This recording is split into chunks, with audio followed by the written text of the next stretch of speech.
बिस्मिल्लाहिर्रहमानिर्रहीम। Dear students, आज हम रिफ्रैक्शन ऑफ लाइट के बारे में स्टडी करेंगे और ये है फिज़िक्स। आइए आज हम एक और दिलचस्प मौजू पर बात करते हैं। ये हमारे सामने एक कप है, शीशे का कप, जिसमें पानी डाला गया है और इसके अंदर एक पेंसिल हमने तिरछी करके डुबोई है। आप देखें कि ये पेंसिल हमें लग रहा है कि जैसे ये टूटी हुई है। उस जगह से जहाँ पानी शुरू हो रहा है उस जगह से ये पेंसिल टूटी हुई लग रही है। ऐसा क्यों है? इसकी वजह लाइट की ये ख़ास प्रॉपर्टी है और इसे हम कहते हैं रिफ्रैक्शन ऑफ लाइट। आज हम रिफ्रैक्शन ऑफ लाइट के बारे में पढ़ेंगे। ये एक खाली गिलास है जिसके पीछे हमने एक पेपर पे एरोस बना के रखे हुए हैं। एरोस का रुख आप देखें तो राइट साइड पे है। अब जब हमने पानी डाला है तो अब ये रुख लेफ़्ट साइड पे हो गया है, यानी ये एरोस का रुख राइट से लेफ़्ट हो गया है। ऐसा क्यों हुआ है? ये भी लाइट का एक फेनोमेना है, उसकी वजह से हुआ है, जिसे कहते हैं रिफ्रैक्शन ऑफ लाइट। ये हमारे पास एक ग्लास स्लैब है। ग्लास स्लैब शीशे का एक मोटा टुकड़ा होता है। इस पर एक लाइट रे आकर इसने स्ट्राइक किया है। ये जो रे है इसे हम इंसिडेंट रे कहते हैं। अब ये एक मीडियम है एयर, एयर से ये लाइट रे आई है और ग्लास एक सेकंड मीडियम है और इसकी जो बाउंड्री है, इसकी जो सरफेस है, इसके ऊपर इसने स्ट्राइक किया है। अब ये दूसरी मीडियम यानी ग्लास स्लैब, उसमें से जब ये पास हो रही है तो ये बजाय यहाँ सीधा जाने के ये बेंड कर गई है। ठीक, यानी अपना असल रास्ता इसने छोड़ दिया है और बेंड हो गई है। रिफ्रैक्टिव रे बेंड हो गई है और नॉर्मल में आप देखें तो ये जो एंगल है, जिसे हमने एंगल ऑफ इंसिडेंट कहा था, और ये एंगल ऑफ रिफ्रैक्शन है। ये एंगल ऑफ इंसिडेंट आप देखें तो बड़ा है और एंगल ऑफ रिफ्रैक्शन छोटा है। Angle of incidence is greater than angle of refraction. तो लाइट रे जब किसी एक मीडियम से आते हुए जब दूसरे मीडियम में से गुजरती है तो अपने असल रास्ते से हट जाती है, बेंड कर जाती है। इसको हम कहते हैं रिफ्रैक्शन ऑफ लाइट। ठीक है, ये आप देखें तो हमारे पास ये ग्लास स्लैब है, इसमें ये लाइट रे आई है और इसने यहाँ स्ट्राइक किया है तो ये बेंड हो गई है इस तरफ, बजाय इसके कि आगे जाती, ये बेंड होके अपना इसने रास्ता असल छोड़ दिया है। यहाँ पे देखें तो ये एक मीडियम है, ये और ये एक मीडियम है, ये मीडियम नंबर 1 है, एयर है, और ये मीडियम नंबर 2 है, ये ग्लास या वाटर कोई और मीडियम है, जो कि इन दोनों मीडियम के जो डेंसिटी है उसमें फ़र्क है। ये रेयर मीडियम है यानी इसकी डेंसिटी कम है और ये थिकर मीडियम है, डेंसर मीडियम है, क्योंकि इसकी डेंसिटी ज़्यादा है। तो ये मीडियम नंबर 1 है ये ऊपर, और ये मीडियम नंबर 2 है, और ये इनके दरमियान एक बाउंड्री है, एक हद है जो ये दो मीडियम को अलग करती है। अब एक रे हमारे पास है, ये यहाँ से रे ये आकर फर्स्ट मीडियम में से आते हुए सेकंड मीडियम की बाउंड्री लाइन से, सेकंड मीडियम की सरफेस से आकर ये टकराई है और इस तरह ये जब दूसरे मीडियम में से ये पास ऑन हुई है तो इसने अपना असल रास्ता छोड़ दिया है। और ये आप देखें तो एंगल ऑफ इंसिडेंट θ1 इसको हमने कहा है, और ये एंगल ऑफ रिफ्रैक्शन है, एंगल ऑफ रिफ्रैक्शन ये R, ये θi है यानी एंगल I है, और ये θr यानी एंगल R है। ये नॉर्मल है जो 90 डिग्री पे होता है। तो रिफ्रैक्शन ऑफ लाइट क्या होती है? व्हेन अ लाइट रे passes from one medium to another medium, it changes its direction. This change of direction is called refraction. of light. What is refraction? When light ray passes from one medium to another medium, it changes its direction. This change of direction is called refraction of light. Laws of refraction, हमने इससे पहले laws of reflection पढ़े थे, अब हम laws of refraction पढ़ रहे हैं. ये भी दो ही होते हैं. There are two laws of refraction. Number one, first law of refraction. Number two, second law of refraction. और इस second law of refraction को Snell's law भी कहते हैं. तो आइए देखें. पहले हम फर्स्ट लॉ को देखते हैं. ये लाइट रे एक आई है और ग्लास स्लैब के साथ एक मीडियम एयर है, एयर से ग्लास दूसरा मीडियम है, उससे आगे टकराई है और जब ये दूसरे मीडियम में से जब ये गुजरी है तो अपने असल रास्ते से हट गई है. ठीक, ये नॉर्मल है. तो ये आप देखें तो ये इंसिडेंट रे, रिफ्रैक्टेड रे और नॉर्मल, ये तीनों जो हैं वो एक ही प्लेन के ऊपर है. ये एक प्लेन है, एक सरफेस है. नॉर्मल, इंसिडेंट रे और रिफ्रैक्टिव रे, ये तीनों के तीनों एक ही प्लेन के ऊपर है. इंसिडेंट रे, रिफ्रैक्टेड रे and normal, all are on the same plane, all are on one plane, they are coplanar. इसमें आप देख लें तो ये हमारे पास अगर हम ये 3D जो है हमारे पास एक है, अब इसमें ये इंसिडेंट रे है, ये रिफ्रैक्टेड रे है और ये नॉर्मल है. ये तीनों आप देख रहे हैं तो ये एक ही सरफेस के ऊपर हैं, यानी वो कोप्लेनर है, यानी एक ही सरफेस के ऊपर होते हैं. ये फर्स्ट लॉ ऑफ रिफ्रैक्शन है. तो फर्स्ट लॉ ऑफ रिफ्रैक्शन क्या है? According to the first law of refraction, the incident ray, the refracted ray and the normal all lie on the same plane. The incident ray, the refracted ray and the normal all lie in the same plane. This is first law of refraction. ये हमारे पास. अब हम second law के बारे में देखते हैं कि क्या ये इंसिडेंट रे है, ये रिफ्रैक्ट होके दूसरे मीडियम में से गुजरते हुए अपने असल रास्ते से हट गई है और ये नॉर्मल है. इसमें ये जो एंगल है इंसिडेंट रे और नॉर्मल के दरमियान जो एंगल होता है उसे एंगल ऑफ इंसिडेंस कहते हैं और नॉर्मल और रिफ्रैक्टेड रे के दरमियान जो एंगल है उसे एंगल ऑफ रिफ्रैक्शन कहते हैं और उसे आर से ज़ाहिर करते हैं. तो आप यहाँ देखें तो ये एंगल ऑफ इंसिडेंट बड़ा है और एंगल ऑफ रिफ्रैक्शन छोटा है, चूँकि एक रेयर मीडियम से यानी पतले मीडियम से एक ऐसी मीडियम से जिसकी डेंसिटी कम है, ये रे एक डेंसर मीडियम में गई है जिसकी डेंसिटी ज़्यादा है. तो जब रेयर मीडियम से एक रे डेंसर मीडियम में जाती है तो इसका जो एंगल ऑफ इंसिडेंट है वो ग्रेटर होता है एंगल ऑफ रिफ्रैक्शन से. और अगर हम इनकी रेशो निकालें, इसका साइन आप इससे पहले मैथ में ट्रिग्नोमेट्री में पढ़ चुके हैं, साइन कास टेन थीटा वगैरह.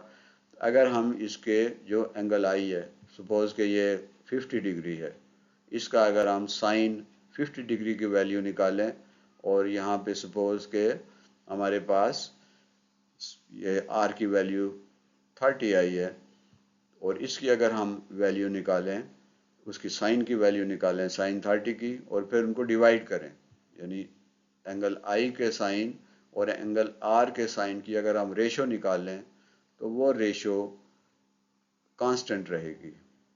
ये चाहे आप इसका एंगल बड़ा कर दें छोटा कर दें, ये रेशो हमेशा कांस्टेंट रहेगी.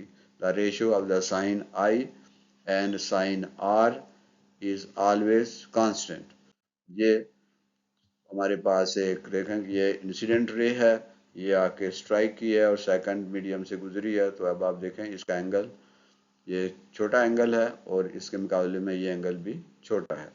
जब हम एंगल आई जो है वो ग्रेटर देन एंगल आर है, अब हमने एंगल को इस एंगल आई को बड़ा कर दिया है, तो यहाँ से आप देखें तो एंगल ऑफ रिफ्रैक्शन जो है वो भी बड़ा हो गया है. इसके मुकाबले में ये जो एंगल आई है ये हमने बड़ा कर दिया है, तो उसके बदले में एंगल आर जो है वो भी बड़ा हो गया। लेकिन फिर भी ये आपस में जब इनको कंपेयर करेंगे तो ये आर से बड़ा होगा।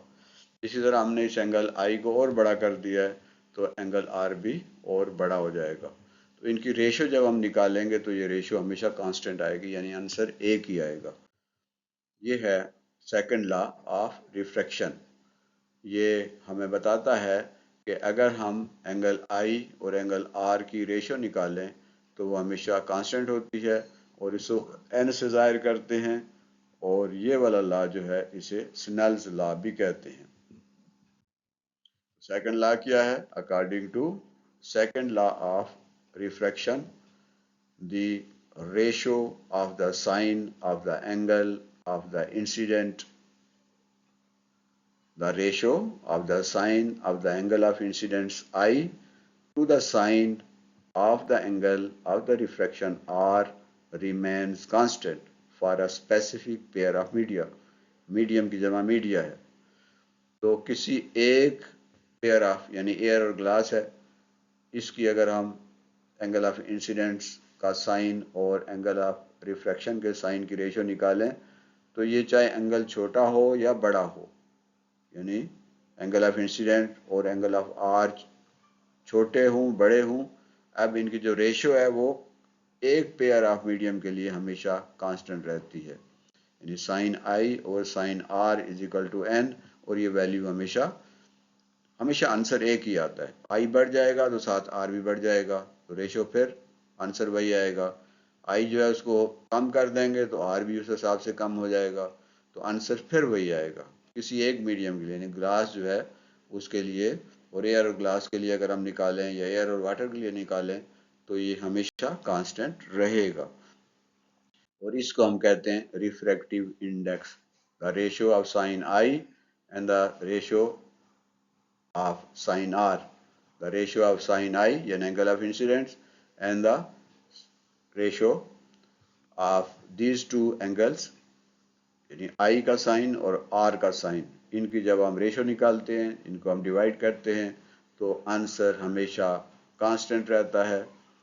यहाँ पे n जो है क्या है? That is refractive index.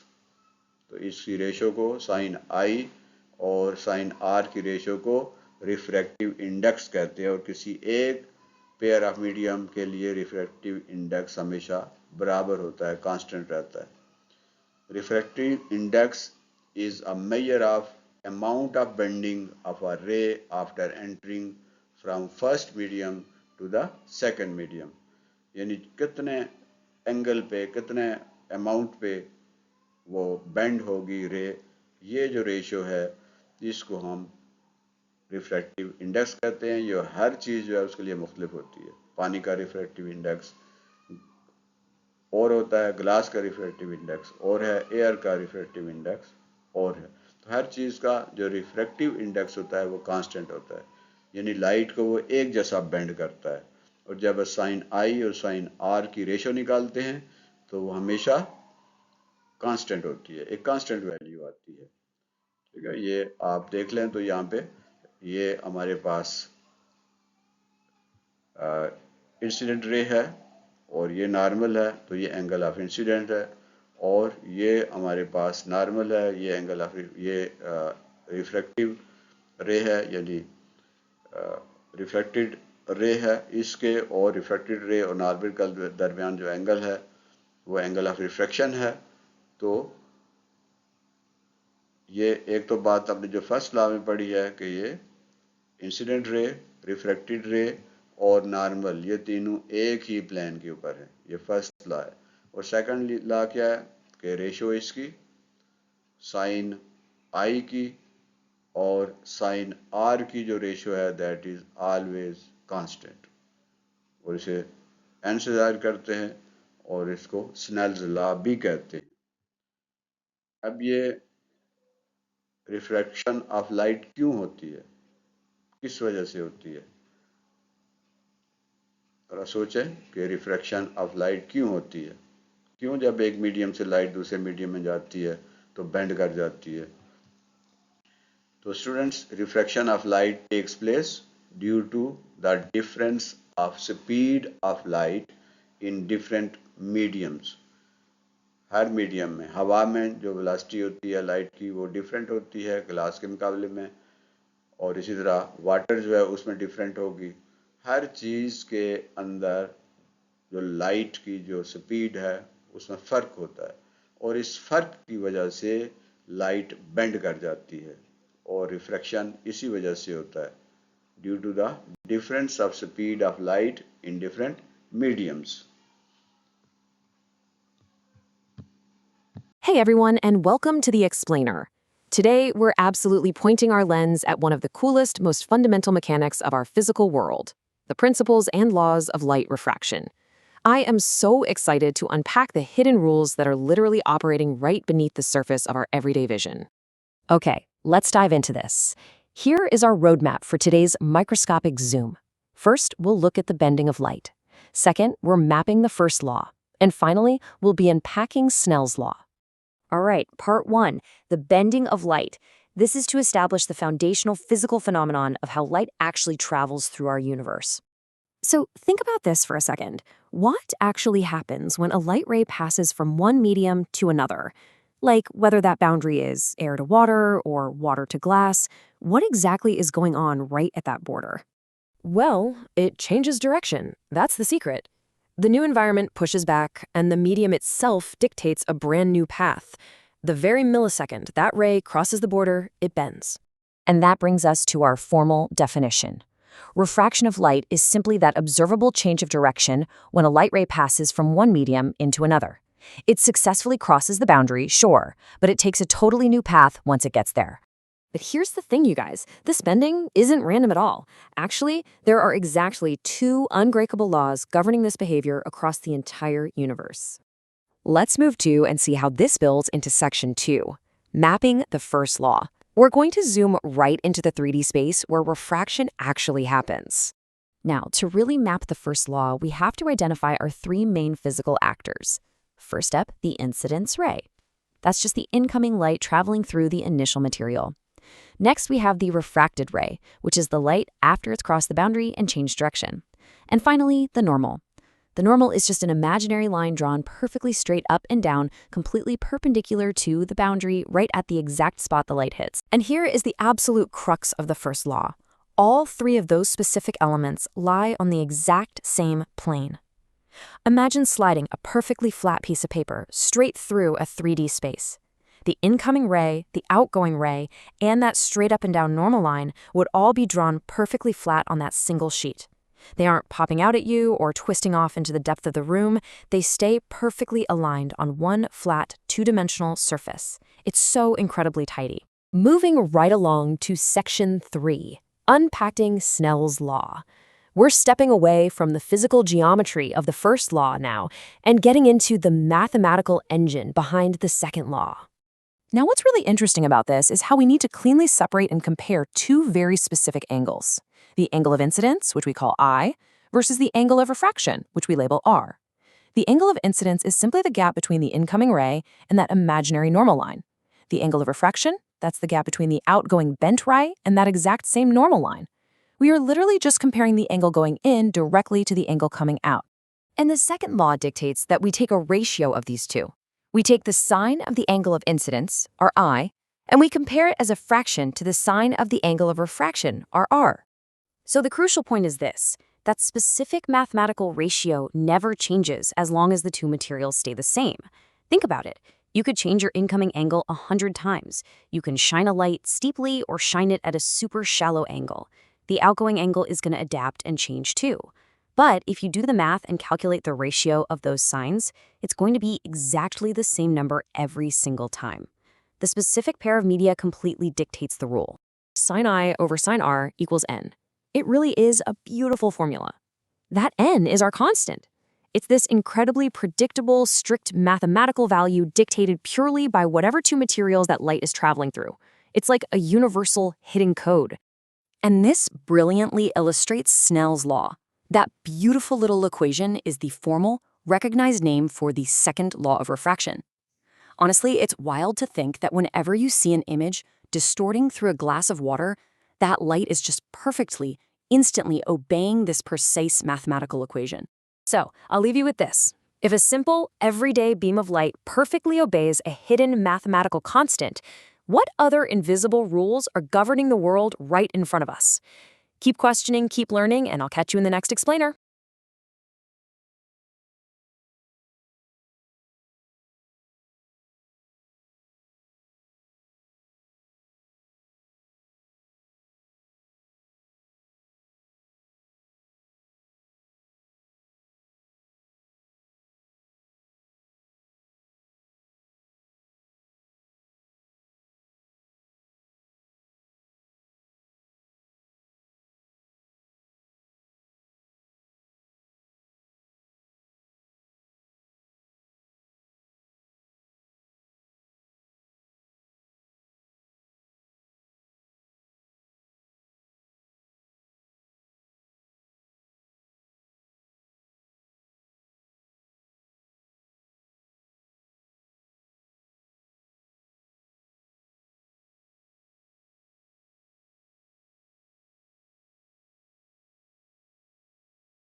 तो स्टूडेंट्स, ये था आज का लेसन जिसमें हमने रिफ्रैक्शन ऑफ लाइट के बारे में पढ़ा और हमने उसके लाज पढ़े। 2 लाज होते हैं रिफ्रैक्शन के, और ये बहुत इम्पॉर्टेंट टॉपिक है, और आगे जाकर हम मुख्तलिफ एक्सपेरिमेंट में हम इनको यूज़ करते हैं इन लाज को, और इमेजेस बनाने में और लेंसेज में, और इसी तरह आई जो है उसका स्ट्रक्चर समझने के लिए, माइक्रोस्कोप टेलीस्कोप का स्ट्रक्चर समझने के लिए हमें इन लॉज का पता होना चाहिए, ताकि हम उन कंसेप्ट को अच्छी तरह समझ सकें। मुझे उम्मीद है कि आपको आज का ये लेसन पसंद आया होगा। अल्लाह हमारा हामी व नासिर हो। अगले सबक तक अल्लाह हाफिज़, फ़ी अमान।